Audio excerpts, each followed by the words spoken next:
Allahumma salli wa sallim ala Muhammad wa hasil bihi lil maram salamun ala man atadhal maqam biqalbin salimin wajid diram Allahumma salli wa sallim ala Muhammad wa hasil lil maram wa tuba liman bil kitabil karim ta'allama talal hayati wa dam Allahumma salli wa sallim ala Muhammad bihi lil maram wa allamahu an-nasa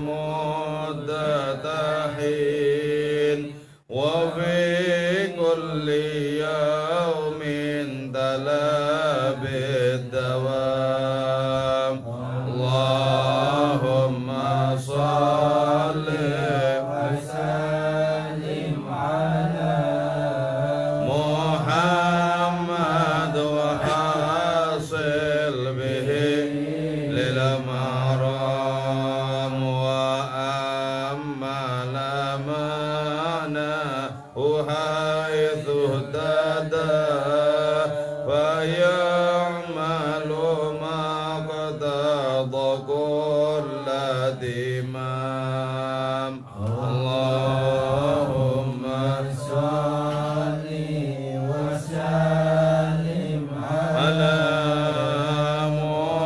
Muhammad wa hasil bihi lil maram kadzaka ila mautihi la yazal ila qabrihi hajja khalaqun kiram Allahumma salli wa sallim ala Muhammad wa hasil maram wa fil hashri yud'a bighairi hisab fayadkhulu jannata rabbil anam Allahumma salli wa sallim ala Muhammad wa hasil lil maram wa fiha ridha ma'ahu hurun 'ain yatufu 'alaihi ahabbul ghulam Allahumma salli wa sallim ala Muhammad wa hasil lil maram wa ya rabbi nawwir bihi qalbana wa zayyin wa bayyin lana fil jisam Allahumma salli wa sallim ala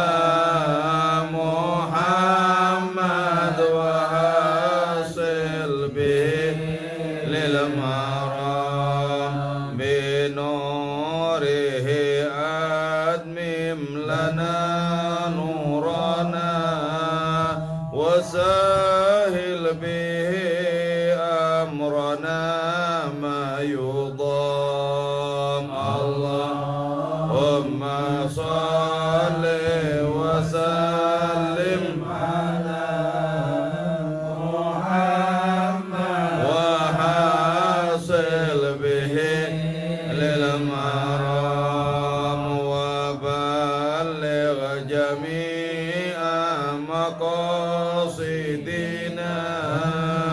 ويسر لنا حج بيت الحرام اللهم صل وسلم على محمد وحاصل به للمرام وهون به سكرات الممات أمتنا بخير وحسن الختام اللهم صل وسلم على محمد وحاصل به للمرام وحمدا وشكرا على كل حال صلاة سلاما بأزكى سلام اللهم صل وسلم على محمد وحاصل به للمرام. Assalamualaikum warahmatullahi wabarakatuh. Bismillahirrahmanirrahim. Hamdan wa thana'an laka ya Allah, salatan wa salaman laka ya habib Allah wa ala alika wa ashabika ya khair khalqillah, amma ba'du. Para hadirin hadirat rahmatullah alaikum ajmain. Kita lanjutkan kajian hadis qudsi. Bismillahirrahmanirrahim. Man, adapun orang lam yarda, ialah tidak ridha man biqada'i dengan ketentuanku, walam yasbir dan tidak sabar man ala bala'i atas ujianku, walam yashkur dan tidak bersyukur man ala na'mai terhadap nikmat-nikmatku, walam yaqna dan tidak menerima itu orang bi'ata'i dengan pemberianku, falya'bud maka hendaklah menyembah itu orang Rabban kepada Tuhan siwa'i yang selainku. Yang pertama tentang masalah ketentuan ya, qada. Ada ketentuan Allah Ta'ala yang cocok bagi manusia. Ada juga ketentuan Allah Ta'ala yang dirasa pahit dan karena itu kurang cocok. Misalnya kita ditakdirkan kaya, sehat walafiat, panjang umur, berguna kepada sama, itu cocok pasti. Cocok ya. Tapi kalau misalnya ketentuan Allah Ta'ala itu berupa hal-hal getir, secara ekonomi terpinggirkan, sakit-sakitan pula, dan ditinggal mati istrinya, itu kebanyakan pasti orang merasa itu tidak cocok. Jadi ya, ada ketentuan yang cocok, ada ketentuan yang tidak cocok. Kalau perkara ketentuan yang cocok itu pasti sudah disambut dengan senang hati oleh manusia. Nah, tapi kalau ketentuan yang tidak cocok itu memerlukan adanya kesanggupan hati untuk bisa menerima dengan keyakinan bahwa apa yang rasanya pahit dari Allah itu sesungguhnya bisa terasa manis kalau diterima dengan hati yang ikhlas. Jadi karena itu pahitnya takdir kehidupan ini mengajarkan kita untuk berkompromi sebenarnya dengan Allah. Jadi orang mau akrab dengan Allah itu tidak hanya bersiap sedia untuk menerima kenikmatan, tapi berakrab dia dengan Allah juga bersiap sedia untuk bisa menerima ketentuan yang tak menyenangkan. Kata Syekh Abdul Qadir Jilani dalam kitab Al-Fathur Rabbari bahwa menjadi kawan Allah Ta'ala itu tidak hanya siap bersyukur, tapi juga bersiap-siaplah untuk meluaskan hati agar bisa menerima apa yang tidak sesuai dengan apa yang diinginkan oleh hati itu. Jadi latihannya adalah kehidupan ini. Betapa banyak impian-impian terputus di tengah jalan. Cita-cita tidak karu-karuan. Keinginan sudah dari dulu tak tersampaikan. Nah ini kalau misalnya berhadapan dirasakan oleh orang putus asa, oh itu bisa berbahaya itu. Sumur-sumur ditutup itu seharusnya. Tali, benda-benda tajam dijauhkan. Hati-hati. Nah, kita itu sesungguhnya kan merupakan duplikasi ya. Merupakan tajalli Allah Ta'ala yang paling terang benderang dibandingkan dengan tajalli Allah Ta'ala di makhluk-makhluk yang lain. Tentu saja kita yakin bahwa Allah memberikan ketentuan yang tak cocok untuk selera kita itu karena Allah tahu bahwa sesungguhnya kita itu sanggup untuk berkompromi. Karena tidak mungkin Allah Ta'ala memberikan beban yang manusia tidak sanggup untuk menanggungnya. Maka dari sini kita lebih berpihak kepada Allah ketimbang kepada suara-suara keinginan nafsu kita. Kalau pengen nafsu kita kan mestinya nasibku kayak gitu, kayak gitu, kayak gitu, biar nggak terlalu repot kehidupan ini, mestinya, gitu ya. Tapi kenyataannya tidak seperti yang diinginkan. Nah, ketika kenyataan tak seperti yang diinginkan, maka itulah di situ kita penting untuk bisa menerima apa yang digariskan oleh Allah Subhanahu wa Ta'ala. Terima. Kalau rela, kalau ikhlas menerima, maka apa semula yang dirasakan pahit itu bisa berubah menjadi nikmat. Jadi nikmat itu ternyata terletak di mana? Di kesanggupan untuk menerima dan menikmati. Menerima dan menikmati ya. Saya masih menangi zaman paceklik di Madura, zaman saya kecil dulu ya. Orang-orang laki-laki dari kalangan bapak-bapak maupun yang masih bujang itu bisa ngerokok apa saja itu. Mulai dari lintingan sampai yang beli paling tidak enak sampai yang paling enak. Juga termasuk juga ngerokok adanya puntung-puntung tersisa. Ini saya lihat mereka itu menikmati sekali. Itu menikmatinya bukan pilihan pertama-tama, terpaksa itu. Jadi ada orang terpaksa dengan keadaan, tapi lama-lama itu kemudian juga bisa dinikmati. Bisa dinikmati. Karena itu saya menyaksikan ya, orang-orang yang tenggorokannya dol itu cuma orang Madura. Artinya apa? Rokok apa saja itu pasti enak.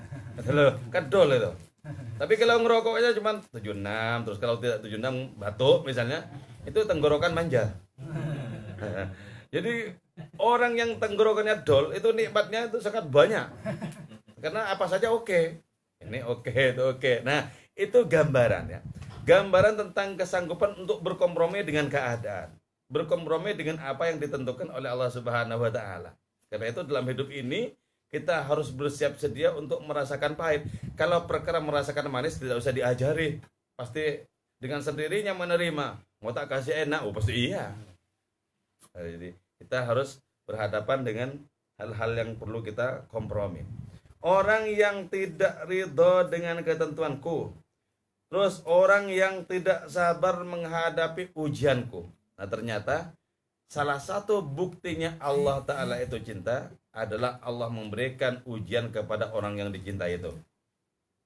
Karena itu ya, tidak ada satupun di antara nabi-nabi yang tidak diuji dengan kegetiran hidup oleh Allah Ta'ala. Bukankah mereka itu kekasih-kekasih Allah yang sangat bisa sebenarnya? Langsung saja mereka dibikin enak, wong mereka para nabi kan? Tapi ternyata tidak. Salah satu bukti cinta Allah Ta'ala itu adalah Allah memberikan ujian. Sampai-sampai Nabi kita bersabda, kalau berbicara tentang ujian, maka tidak ada siapapun yang lebih berat menanggungnya dibandingkan dengan aku. Asyadun nas balaan mithli thummal amthal fal amthal.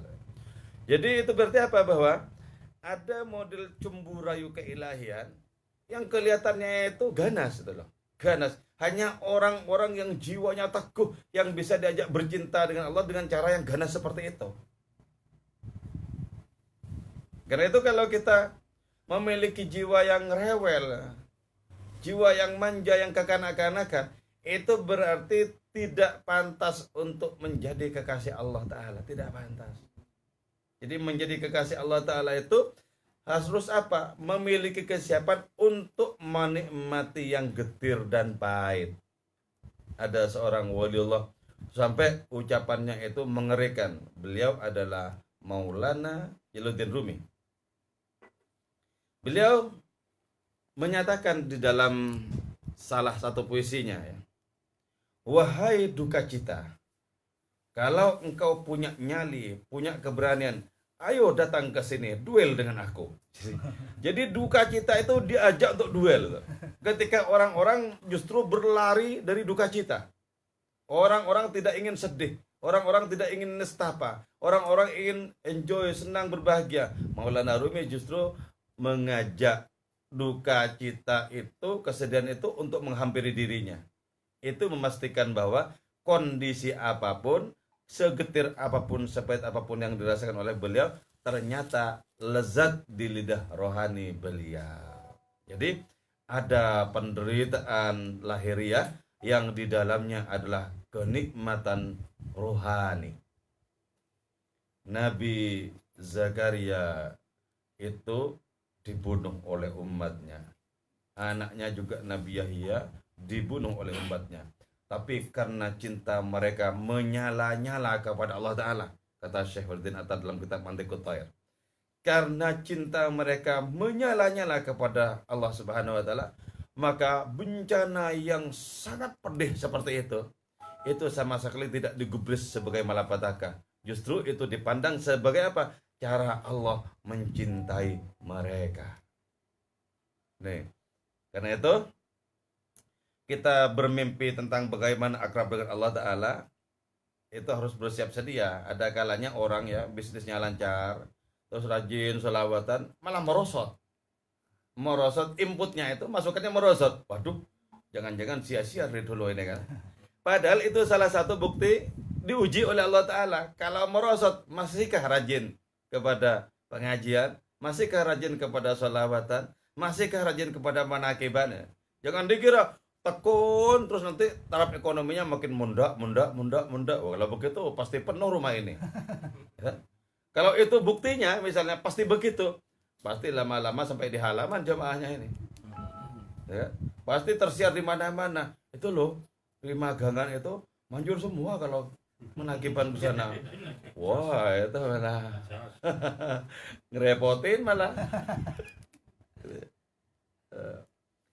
Jadi kita harus bersiap diri untuk sabar. Sabar itu adalah kesanggupan untuk menerima hal yang pahit.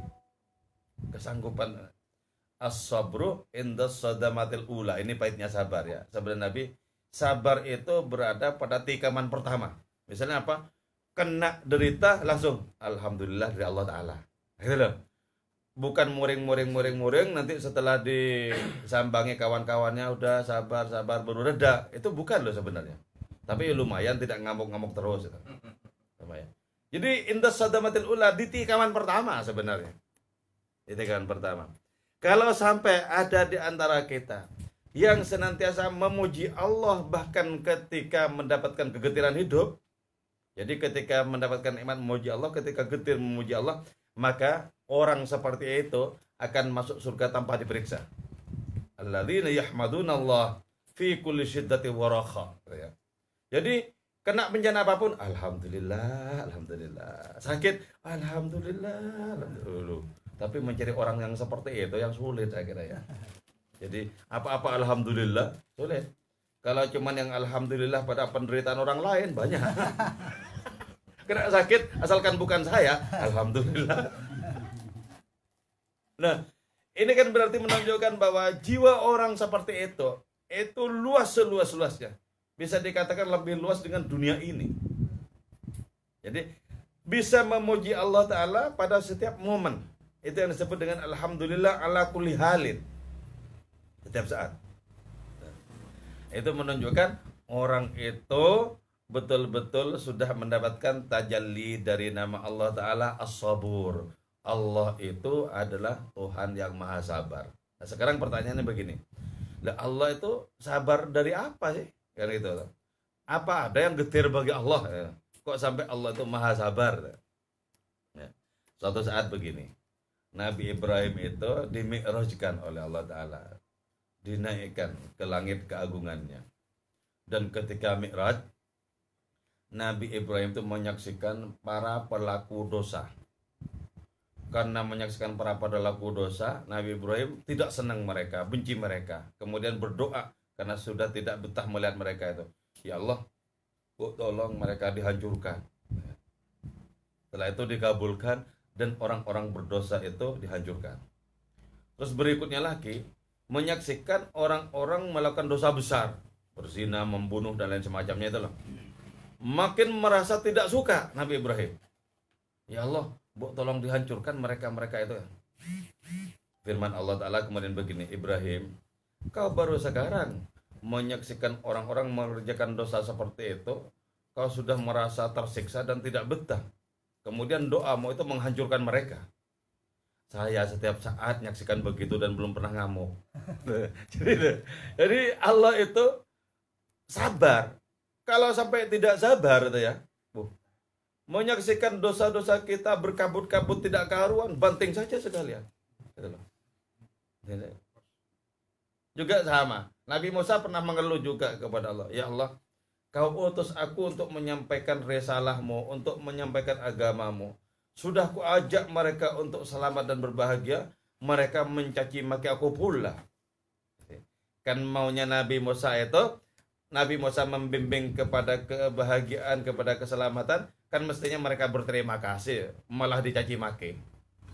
Allah berfirman kepada Nabi Musa, Musa, kalau yang seperti itu ya, berhadapan dengan orang-orang itu, aku juga tidak selamat dari mulut mereka itu. Artinya Allah ya dionek-oneke juga kalau tidak sesuai ketentuannya dengan apa yang mereka harapkan. Jadi, sabar ya, kesabaran. Kesabaran itu adalah hal yang sulit. Syekh Abdul Qadir ditanya, mana yang lebih tinggi pangkatnya Syekh Abdul Qadir? Orang miskin yang sabar atau orang kaya yang bersyukur? Mana yang lebih bagus? Kata Syekh Abdul Qadir Jilani, lebih bagus orang miskin yang sabar, karena menerimanya lebih sulit dibandingkan dengan orang kaya yang bersyukur. Tapi ada yang tertinggi, kata Syekh Abdul Qadir Jilani. Siapa itu? Mereka yang miskin dan sabar sekaligus bersyukur. Bersyukur pada kemiskinan itu sulit. Kalau kata Pak Aryo, Cakus, kata Pak Aryo dulu, orang yang belum datang, nggak datang. Cakus. Sekarang itu kebanyakan di kalangan perempuan-perempuan kota, suami-suami yang selingkuh itu masih bisa dimaafkan. Tapi jangan sampai suami kiri tak termaafkan selamanya. Jadi kan dosa-dosa selingkuh itu ditutupi lagi, kasih uang dimanja dan semacamnya gitu. Tapi kalau laki-laki kere, itu uang hilang abang ditendang. Itu berarti bahwa betapa hubbud dunya itu semakin merajalela. Bukan berarti kita harus miskin, tidak ya. Tidak. Yang penting kita gunakan karunia-karunia itu di jalan kebaikan, di jalan Allah Subhanahu wa taala. Walam yashkur ala na'mai, orang yang tidak bersyukur pada kenikmatanku. Syukur itu apa? Syukur itu bukan syukuran. Kalau syukuran kita habis nerima SK, naik pangkat, bikin acara kan syukuran itu. Kalau syukur itu adalah memakai karunia semata-mata di jalan kepada Allah, di jalan kebaikan. Itu namanya syukur. Sama saja dengan kita mensyukuri umur, mensyukuri kesehatan, yaitu mengisi umur dan kesehatan kita dengan kebaikan-kebaikan. Itu namanya syukur. Nah, kalau syukur itu senantiasa kita terapkan, maka la'azidannakum itu menjadi suatu kepastian. Suatu kepastian. Jadi bagaimana caranya kita itu memberkati karunia kita, rezeki kita, pakai untuk kebaikan, maka karunia itu akan memberkati kehidupan kita. Karunia itu akan mengajak teman-temannya datang kepada orang yang bersyukur terhadap karunia itu. Jadi sebenarnya kan di dalam Al-Qur'an itu ya, ini konsep yang tidak sulit sebenarnya. Bagaimana kita memiliki rezeki yang berkah itu nggak sulit. Tinggal pakai saja dalam kebaikan kan itu. Sampai seorang sufi mengatakan, kalau umurku ini habis, maka aku tidak sedih. Aku tidak dirundung gelisah, sebab aku sudah ditunggu oleh umur yang abadi. Jadi, kalau umur ini kita pakai untuk hadiratnya, kemudian habis, ajal menyongsong kita, nggak usah risau. Kalau kita pakai untuk kebaikan, kita sudah ditunggu oleh umur yang abadi dan lebih berbahagia. Jadi karena itu orang-orang dekat kepada Allah Ta'ala tidak pernah risau dengan kematian yang menyongsongnya. Bahkan di antara mereka ada yang merindukan kematian karena keburu ingin bersua dengan Allah Subhanahu wa Ta'ala. Jadi karena itu kalau kita takut itu menunjukkan bahwa sesungguhnya betul-betul tidak siap, Mas ya. Waduh, betul-betul tidak siap itu. Padahal itu memang harus siap. Kenapa? Setiap saat itu bisa datang mendadak itu sebenarnya. Walam yakna bi'ata'i, dan tidak mau menerima pemberianku hanya karena misalnya tidak begitu banyak gitu ya. Jadi tidak qanaah, tidak menerima dengan lapang hati seberapa takdir Allah Ta'ala tentang karunia itu kepada kita. Padahal yang namanya karunia itu sesungguhnya kalau dilihat hakikatnya, semua karunia, takarannya seberapa itu sebenarnya adalah mulia. Kenapa? Karena datang dari tangan yang sama. Jadi yang memberikan karunia kepada si kaya adalah juga yang memberikan karunia kepada kita, juga yang memberikan karunia kepada si miskin. Asal usulnya itu sama. Kalau kita memandang asal usulnya, mestinya sama-sama bersyukur. Tapi kan yang sering tidak memandang asal usulnya, mandang seberapanya. Jadi kalau begitu, manusia lebih bersyahwat kepada karunia ketimbang kepada Allah asal usul karunia itu. Jarang yang lebih lengket kepada Allah dibandingkan terhadap karunia-Nya. Semua manusia bisa dikatakan cocok dengan karunia-Nya, tapi belum tentu cocok dengan Allah Subhanahu wa Ta'ala asal usul karunia itu. Nah, karunia ini yang seringkali membuat orang itu belingsatan dan kebingungan. Karunia ini yang membuat orang melakukan jerih payah yang luar biasa. Apalagi yang merasa dilanda kekurangan, kesana kemari terus, hatinya dibikin bergemuruh oleh pencarian terhadap karunia itu. Padahal Syekh Abdul Qadir Jailani yang manakibnya kita langganan di sini, beliau mengatakan, la tahtamma birrizqi fa inna talabahu laka asyaddu min talabika lahu. Jangan risau tentang perkara rezeki, karena rezeki yang mencarimu itu lebih hebat ketimbang kau mencari rezeki. Jadi kalau kita dicari rezeki, pasti kita kena. Nggak mungkin tidak. Biarpun misalnya kita tidak di rumah, sedang bepergian, dan rezeki itu mencari kita, pasti nunggu kita di rumah. Kan itu. Atau menjumpai kita di perjalanan. Tapi kalau kita mencari rezeki, sering nggak ketemu. Kadang hitung-hitungannya untung, ternyata malah rugi. Cari ke sana, dikira ada, ternyata tidak ada. Itu berarti bahwa rezeki itu lebih titis mencari kita ketimbang kita mencari rezeki. Sebab kalau rezeki mencari kita, maka tukang posnya adalah Allah Subhanahu wa Ta'ala. Tidak mungkin meleset ke tangan orang lain dan tidak mungkin tertunda walaupun 1 detik. Tapi kalau kita mencari rezeki, itu masih spekulasi. Dikira iya, ternyata tidak. Dikira tidak, ya memang tidak. Nah, kalau semua itu tidak bisa diterima, misalnya tidak ridho dengan ketentuan Allah, tidak sabar terhadap pujiannya, tidak bersyukur terhadap nikmatnya, dan tidak mau menerima karunia itu apa adanya, falya'bud rabban siwaya, silakan orang seperti itu menyembah Tuhan yang selainku. Sementara selain Allah tidak ada Tuhan yang lain. Wow. Mau dicari kemana Tuhan yang lain? Kalau ada Tuhan 2 itu mustahil kok. Sebab kalau 2 pasti patuh. Kan? Bagaimana mungkin kok Tuhan ada saingannya? Nggak mungkin. Kalau masih ada saingan, pasti bukan Tuhan. Artinya apa? Itu semua harus diterima dengan lapang hati. Sebab kau tak mungkin punya Tuhan yang selain aku. Mau menyembah siapa selain aku? Nggak mungkin. Nah, hadis qudsi ini memantapkan kita untuk sepenuh-penuhnya menerima apa yang dituliskan oleh Allah Ta'ala kepada kita, sehingga kita menjadi orang yang berbaik sangka kepada hadiratnya, berbahagia di hadapannya. Oke, moga-moga perjumpaan kita ini senantiasa barokah dan manfaat untuk kita. Wal afu minkum. Wassalamualaikum warahmatullahi wabarakatuh. Waalaikumsalam.